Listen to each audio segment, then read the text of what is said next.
We consume it every day with the reassurance from our health authorities that it is doing us good. The truth is, fluoride is a poison, and adding it to our drinking water is an evolving social experiment started 40 years ago. The fluoride that goes into our drinking water is toxic waste from the production of fertiliser.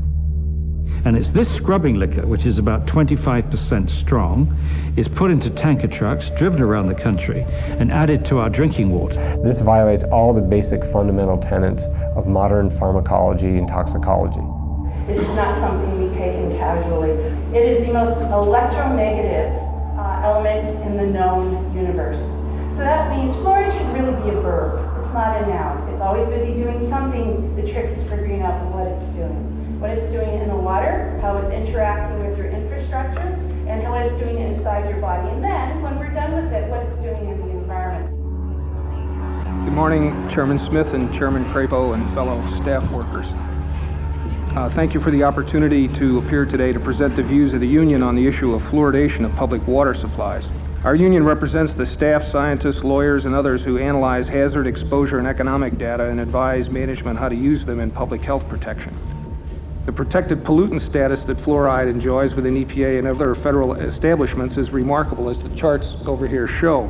EPA stated regarding the chemical used in 90% of fluoridated communities that, quote, by recovering fluosilicic acid from fertilizer manufacturing, water and air pollution are minimized, and water authorities have a low cost of fluoride. In other words, EPA's solution to pollution by this waste product is dilution, as long as it's not dumped into rivers and lakes, but rather directly into drinking water systems. We ask that you order an independent review of the cancer bioassay of sodium fluoride mandated in 1977 by Congress.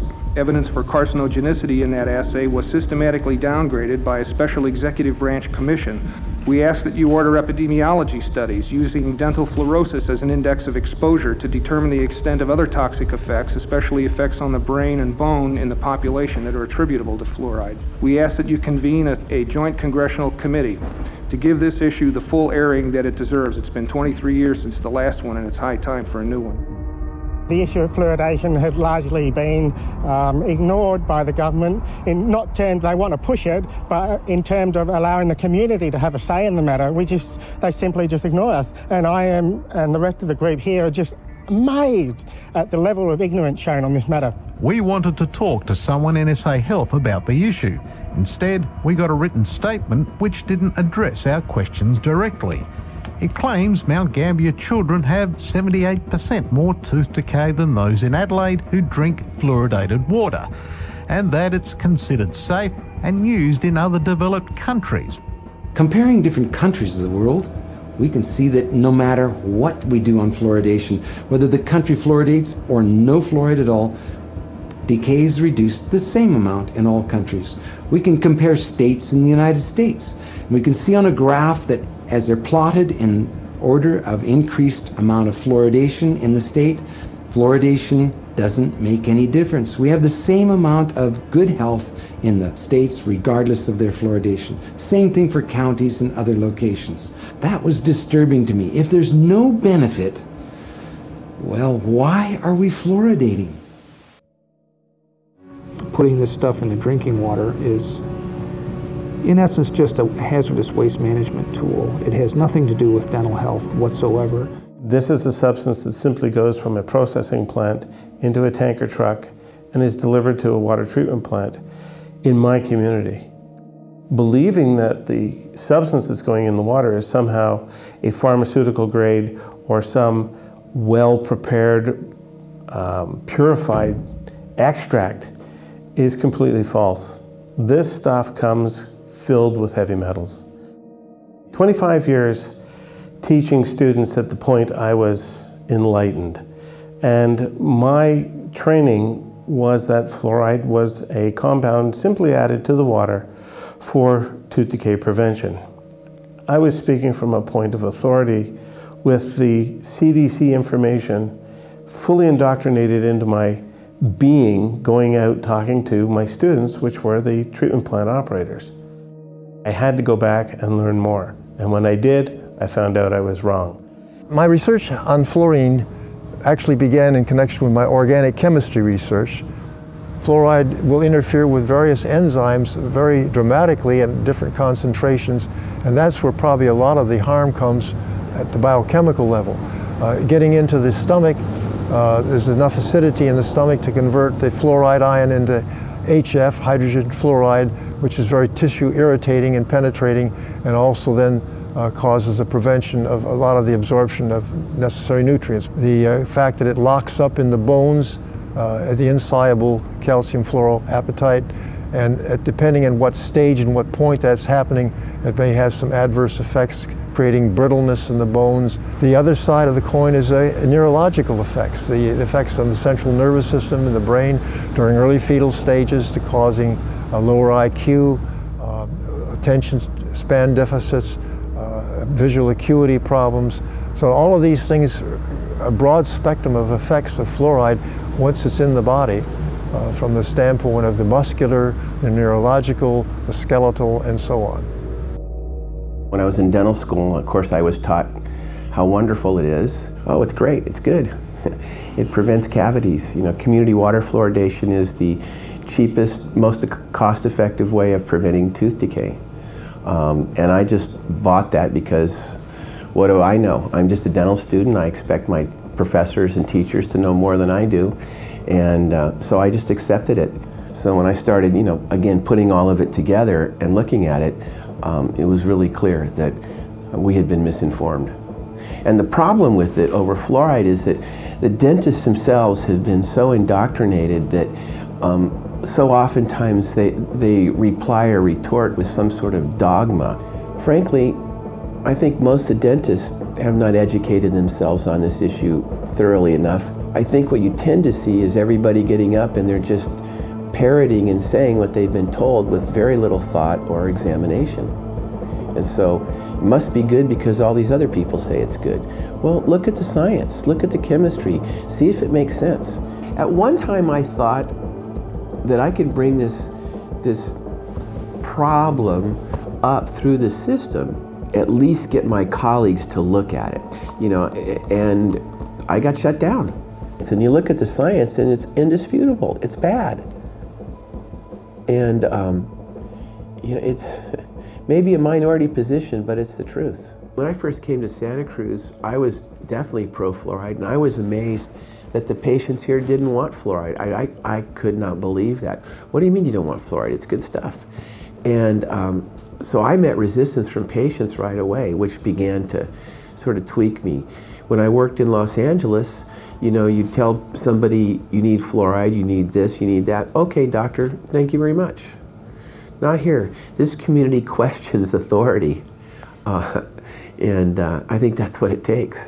It's beyond me that intelligent people wouldn't sit down and really take a thoughtful look at this.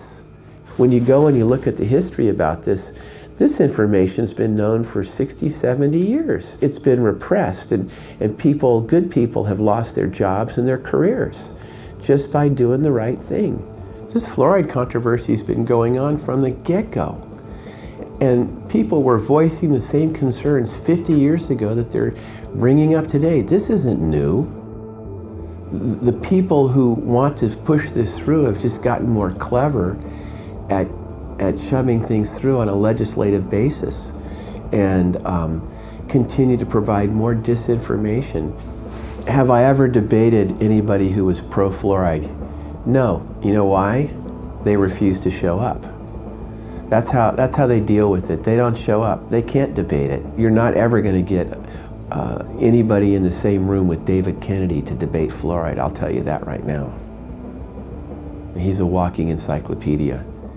I started with an organization called the International Academy of Oral Medicine Toxicology, and they are basically looking at how poisons work. And mercury was one of the things I was concerned about, and what immediately pops up is fluoride, because it's a real nasty poison. And so, you know, we started looking at how it damaged thyroid and bones and brains and all that stuff, and they said, well, this isn't a good way to prevent dental disease. Not at all. It's a dangerous way. So, and it's just a way for industry to get money laundered by the ADA. You know, it's a fake program. You know, as a dentist, I got to see people with cavities that brushed, 3 times a day with fluoridated toothpaste. And, it wasn't until we actually started studying what caused tooth decay that we realized that, there are a lot of things that stop tooth decay in its tracks. Boom, no further tooth decay problem, and it's not fluoride. And that none of the fluoride levels had any measurable impact on the tooth decay expected in these infants. And the iodine reduced the expected tooth decay more than 50%. That's almost 60% reduction. Why aren't we recommending that we do that? We need iodine, it's a nutrient. Fluoride is a poison. I'm a medical pathologist and toxicologist, and my research over the past 20 or 30 years has involved looking at the effect of toxic substances on development in the fetus and the infant. I guess the thing that got me interested in fluoride in the first place was the very, very low levels that you find in human breast milk. What that tells me is that throughout evolution we've built up a special mechanism for keeping fluoride away from the developing infant. I mean, there's lots of epidemiological evidence now that, for example, it might affect the intelligence of the child, coming out of China, and that's been reviewed by the National Academy of Sciences. They say that you can't be absolutely certain about it, but there's quite a strong indication, and we need further research. The evidence is out there for us to have to say that we've got to be very careful. And my opinion is that there isn't a satisfactory one-dose-fits-all solution through treating a whole population via tap water. For the first 25 years of practice, I promoted water fluoridation aggressively. I thought I saw the benefits. It wasn't until I actually looked at the information myself and sat down and looked at the different government agencies and the different reports and the studies that I began to realize that fluoridation was a problem. One of the first things I did is I looked at my tube of toothpaste. It says drug facts. I know it's a drug. If I were to give it to you, it'd have to be a prescription. That's for swallowing. When it comes to toothpaste, it also says don't swallow. And if you do swallow, contact a poison control center. That amount is 1/4 milligram of fluoride. Well, that's the same amount of fluoride as what we find in 8 ounces of water. Fluoridation is a failure.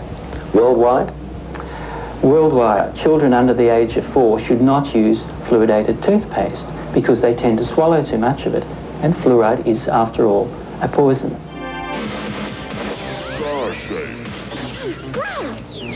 We certainly believe our full-strength toothpaste is fine for the whole family. We always have. The research is there to demonstrate it. So how safe has toothpaste been all these years, especially in the days when Colgate packaging carried this message? When I see people coming in to have treatment for dental fluorosis, I mention to them that they have had too much fluoride. And this is an indication that the rest of their body has probably had too much fluoride also, their bones and in the rest of their organs. Damage from dental fluorosis is not disputed. Everyone agrees that too much fluoride can cause dental fluorosis. And yes, dentists do make money fixing dental fluorosis in people.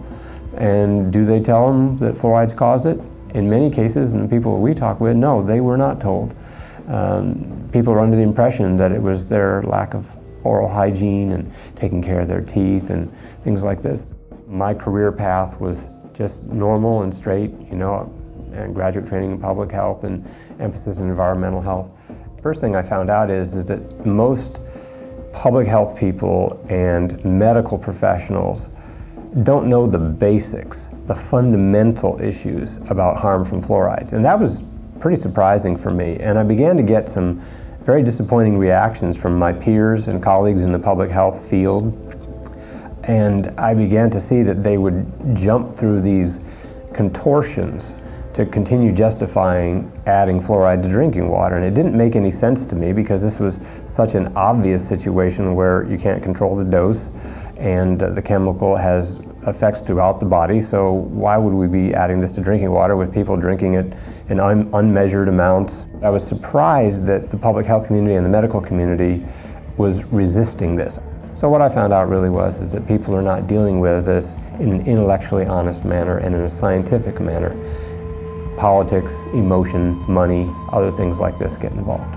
I started actually looking at the literature that I'd never looked at before in my medical career, and sadly enough, I would say that's true of most medical doctors. We are not trained in this. We are told to accept fluoride at face value. We don't look beyond the veil because we had other things to think about. We realized that fluoride is an enzyme poison. It's also a genotoxin. It can cause teratogenesis. That means mutations, and it changes a lot of things about the cell, and it creates a great deal of oxidative stress. Children who drink fluoridated water while their permanent teeth are forming have less tooth decay later. This is how children benefit from drinking fluoridated water. Dr. Wu discusses how fluoride prevents tooth decay, but fails to mention fluoride's alleged benefit comes almost entirely from its topical contact with the teeth, not from ingestion. In other words, fluoride's benefit does not require that you swallow a single drop of it. So one question that Portlanders should be asking is, does it make sense to add a chemical to our water supply that does not need to be swallowed? In my professional opinion, it would be reckless to do so. With children, as soon as they're born, their teeth are developed. So when they drink the fluoride, and as the teeth are forming, it changes the enamel and makes it stronger. But why not? I'm in the front line seeing patients every day. Fluoride is effective, it works, it's safe, and doing it in the water, it's cheap and effective. All right. Fluoride is safe and effective, and it's one of the most inexpensive ways to really cut down on dental decay. The fluoride supplementation is safe, effective, and recommended for community water supplies. It's safe, it's effective, it works. The whole point of the study was, is fluoride in water supply system safe? And they found an ineffective amount, it is effective and safe in those quantities. All agree that the 0.7 level is safe and effective for babies, kids, and people of all ages. Every Portland newspaper that has made a choice urges a yes vote. They conclude fluoridation is effective and safe for people and the environment. It saves tax dollars. It improves children's health. We had fluoride where I grew up, so I have great teeth. But because we don't have fluoridated water in Portland, we have 40% more untreated tooth decay than Seattle. Water fluoridation works, and it's safe. Every single health and community organization I trust supports it. Vote yes.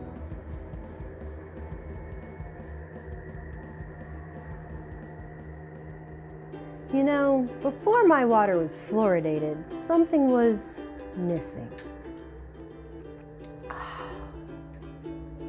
And that something was fluorosilicic acid, a byproduct of the fertilizer industry that I drink for my teeth. And yet somehow it only fluoridates my teeth and not my other soft tissues, organs, and bones in my body. It's a good thing the world is run by benevolent dentists. The important thing to remember in the future is to take measures to prevent cavities. What can I do, Doc? Stop eating candy? Brush 5 times a day? Well, normally I would say yes, but thanks to the Public Health Service and the work of some very smart scientists, there's a new way. Gee, what is it? It's as easy as drinking a glass of water. Fluoride is a natural substance. You can find it in many rivers, private drinking wells, and water aquifers. Again, fluoride is naturally found in nature in water.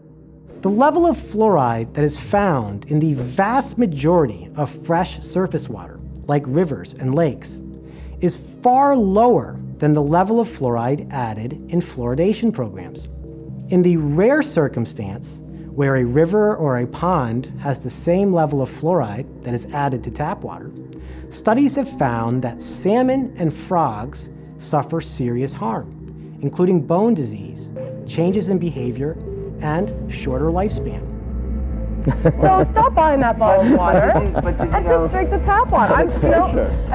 It is. Yeah. I'm starting right now, though. I'm working on my teeth as we speak. This is the first time people have gotten up in arms about fluoride. Some argue that it has many risks, including those to the brain, thyroid gland, and bones. Others make much more alarmist statements, calling fluoride a corrosive poison. Hazmat crews were called to the Rock Island Water Treatment Plant for a chemical spill coming from this tanker truck. It's a corrosive agent that the water treatment plant uses, and there was an overflow that caused spillage out out from the building onto this driveway behind me. As plant employees evacuated, crews began suiting up, working quickly to stop the leak that had begun eating through concrete. The chemical hydrofluorosilic acid is used to add fluoride to the plant's water. It's one of the most corrosive substances known, and as Laurie and Jane acknowledged, it's not legal to dump it in any natural water supply. If it's not allowed to be dumped in the landfills or aerated up into the air, why should we believe that it's safe when it's actually put into the water supply?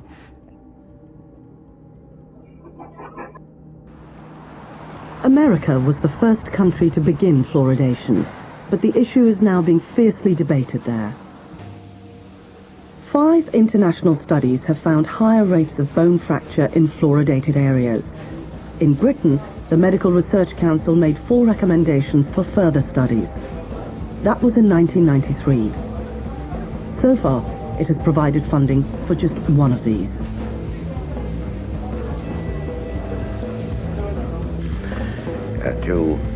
Our studies involve comparing the deaths of all persons in the 10 largest fluoridated cities of the United States with the 10 largest non-fluoridated cities in the United States year by year. And we obtained a very remarkable curve, which you can see here perhaps. Here is the fluoridated, and here is the non-fluoridated set of 10 cities each. Here's where the fluoridation started, and before this time, both sets of cities were identical. But no sooner had fluoridation started than this curve began to go up, the deaths began to increase, so that this effect occurs very promptly within 1, 2, or 5 years. Now this, sir, is conclusive evidence that fluor kills because of cancer. It is one of the most conclusive bits of scientific and biological evidence that I have come across in my 50 years in the field of cancer research. Would this then, in your opinion, be the end of fluor in water, in drinking water? It should be the end, and in the United States, it should so be the end by federal law known as the Delaney Amendment, which says that anything found to induce cancer in man or animals cannot be legally put into the food or drink of man or animals. It is a public crime, it would be, to put fluoride in the drinking water of people. Fortunately, some years ago, it was found that fluorine in the drinking water had a considerable effect in reducing dental decay. And many cities in the United States, such as San Francisco, Cleveland, and Buffalo, have added fluorine to the drinking water. And others are doing it to the extent that about 1/5 of the people in the United States now have the benefit of this addition. I wanted to thank everybody who has written these questions. It's pretty amazing how many questions have come in. They have piles and piles of 10 to 15 questions. So that's great. I really appreciate all your enthusiasm. Texas has the worst rate of decay, and 80% of their water is fluoridated. Please explain this discrepancy. Hold your applause, please. This is for the pro side. I'm not sure where that data is coming from. I'm not sure that from the CDC. Here's what I can tell you. When you're looking at an entire population, disparities present in oral health more so than any other area of healthcare. When the child is poor, they're more susceptible to dental decay for lots of complicated reasons. So I suspect, and I haven't looked into this, that this issue with Texas having higher rates of decay with more fluoride has to do with a stratification of income levels, kids being poor. I can tell you this. If you just want to do a straight up study of a city, it's much more, that's a much more stand-up comparison. Look at Seattle and Portland. That's a great example. Look at Kansas City and Portland. And what you'll see with Seattle and Portland is that Portland children have about 40% more decay than Seattle children. That's not enough to say that something works. And as I mentioned to you before, whenever they do these studies too, and they compare an area that's fluoridated versus one that's non, It's not really a valid study because the children in the fluoridated areas have their teeth erupt up to 1 year later. So when you're taking a snapshot of, say, a 3-year period of time and you say, well, gosh, there's less cavities on these teeth in the fluoridated areas, it's because they have less teeth they're counting. So it's not a very fair study. And there are some issues with age and the way the study is designed, but it's a good comparison. And I know the folks that have implemented most of these things they talk about in Washington. They're talking about the First Tooth program, all the childhood education, all the research. Dr. Milgram, he's a friend of mine. The folks on the ground in many of these communities, up and down the I-5, I've been to these communities. I'm working on stuff in areas of Portland that models it. Of course we need those things.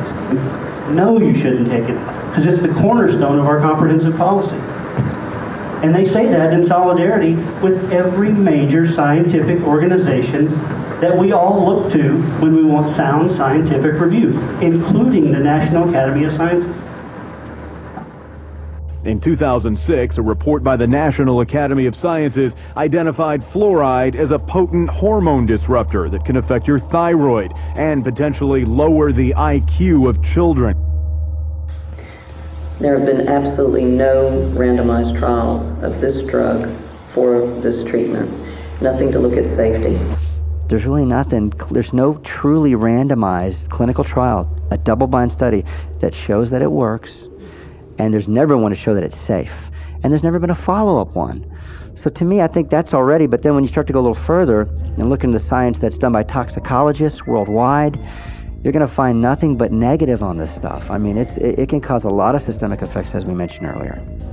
But it also benefits the operator to remove it as well, because it's a hazardous material that they're no longer dealing with. There's no operator at any level that will say, oh, there's nothing wrong with fluoride. I like going out and adding it to the wells, or I love unloading it off the trucks when it comes in these bags with these skulls and crossbones on it and all these poison warnings. Yeah, that's a great part of my job, you know, and you're not going to find anybody at any level in any city that says that. It's not here to help us. It's not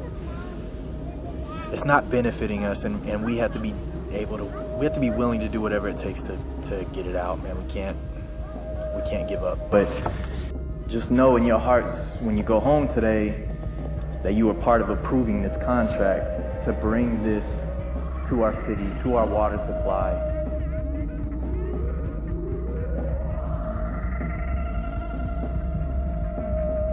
Been linked to so many studies of ill health, and those studies are already out there and being done, and we seem to be brushing them all under the carpet and saying that they're not legitimate and we're discrediting them. The Australian Medical Association, Australian Dental Association, the National Health and Medical Research Council, World Health Organisation, all convinced fluoride is safe. Who should people believe? Not them. Well, anytime you see the letters FLUO, you're talking fluoride. Fen-phen, the diet drug that ruined hearts, well, that was a fluorinated diet drug. Prozac is fluoxetine. It's a fluorinated psychoactive. Matter of fact, almost all your psychoactive drugs are fluorinated drugs. They put it in there both as a carrier and an accelerator of the effect. Prozac is made almost entirely from fluoride molecules. It is, and like SSRI drugs are similar molecularly to some of the elements in fluoride. Ask your child's dentist or pediatrician about it. They can prescribe the proper dose for your child. So there's two ways you can typically get fluoride then. One, a supplement that you take systemically, which gets into the body, and you can get into the teeth as they're growing and maturing to make them nice and strong and resistant to decay. And the other way is to bathe those teeth with fluoride by the water you're drinking or by maybe a prescription product. First of all, they're not allowed to practice in an area that's not their expertise, and they can't make statements about other areas of the body and how your body will react, and various organ systems outside the mouth will react to fluorides. And I have found dentists who don't understand that they're treading on really thin ice when they talk about, oh, it's safe. But it doesn't make any sense, obviously, for people with oral health training to make inferences or direct statements that my kidneys are not impacted by this when they don't know even the basic information about kidney impacts. And the idea that it's only an issue for dental fluorosis in these children, that just flies against all sense of reason and common sense. Obviously, the fluoride doesn't just touch their teeth-forming cells. It's going into their brain-forming cells. They gave us fluoride tablets to make their teeth stronger because we don't have fluoride in the water here. But it seems like it makes sense. Almost every other city in the United States has fluoridated water. Opponents claim there's some kind of global conspiracy. The World Health Organization, Center for Disease Control, American Dental Association are all trying to poison our kids. That's crazy.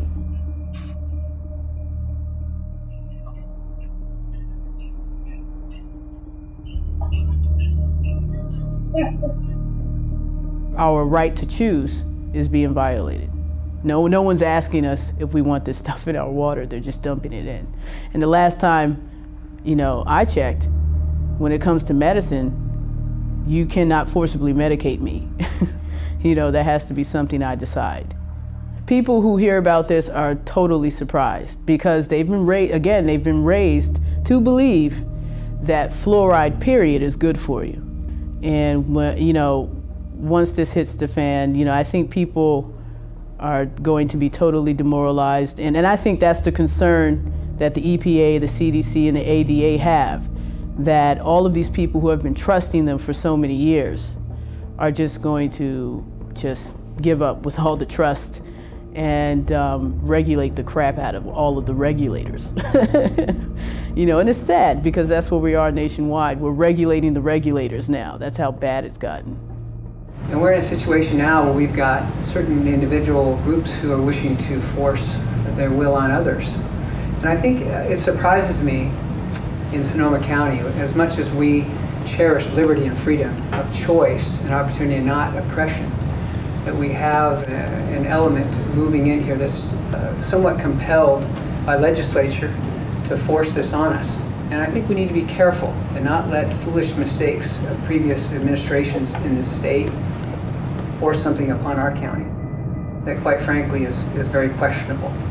The other question is, really, why put it in the drinking water? I mean, really, how much water do people drink? About 1% of the tap water. What a waste. Most of it's going to go on our lawns, it's going to filter back into our rivers and streams.